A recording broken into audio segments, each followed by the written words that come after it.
Pour terminer, j'aimerais dire ceci. Si Christ est réellement ressuscité et que tu le crois de ton cœur, il est temps que tu puisses savoir une chose. Il est temps que tu puisses savoir une chose. Tu dois vivre selon la résurrection de Christ.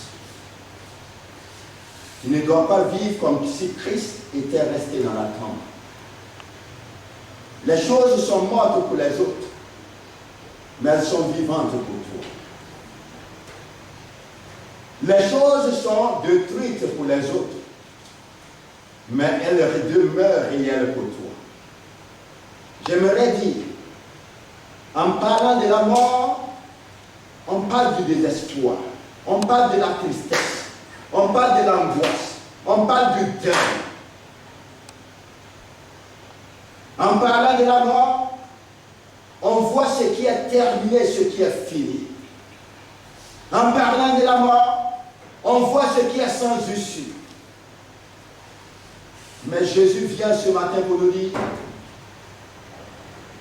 je viens pour donner une suite à ce qui est sans issue, une suite à ce qui est mort, une suite à ce qui a été enterré.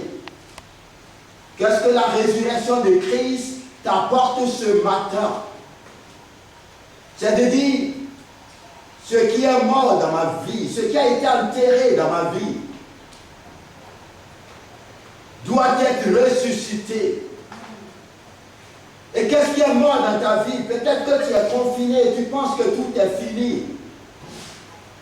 Si Dieu nous a caché les choses, il nous cachera. Nous ne devons pas vivre comme si le Covid-19 est une fait en soi.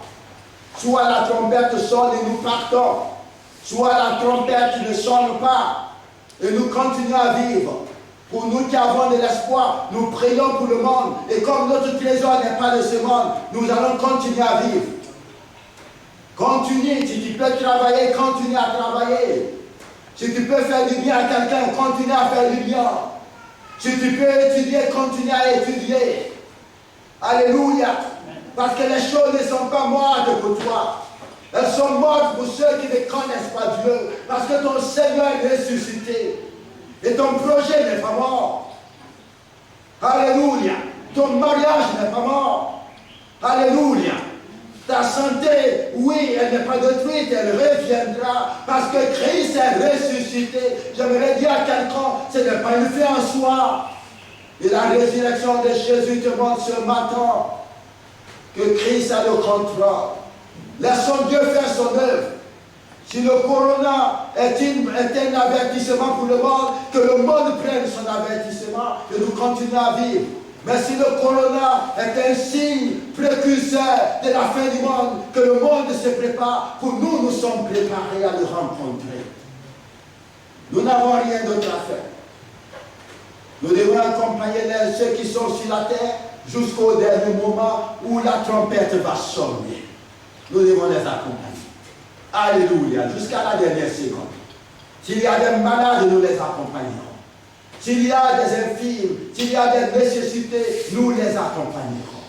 S'il y a des gens qui sont dans le besoin, nous les accompagnerons jusqu'à ce que la trompette sonne. Le corona ne veut pas dire que nous cessons de fonctionner, que nous cessons de prêcher la parole. Dans la semaine, gloire à Dieu, quelqu'un voulait se convertir. Et je suis parti pour résoudre ces problèmes. Le corona ne doit pas dire, oui, c'est fini, je ne dois pas lui m'approcher de quelqu'un, je dois respecter les mesures barrières, mais je dois continuer à vivre, parce que mon Seigneur est vivant. Alléluia. Que le Seigneur nous aide dans le nom précieux de Jésus. Amen.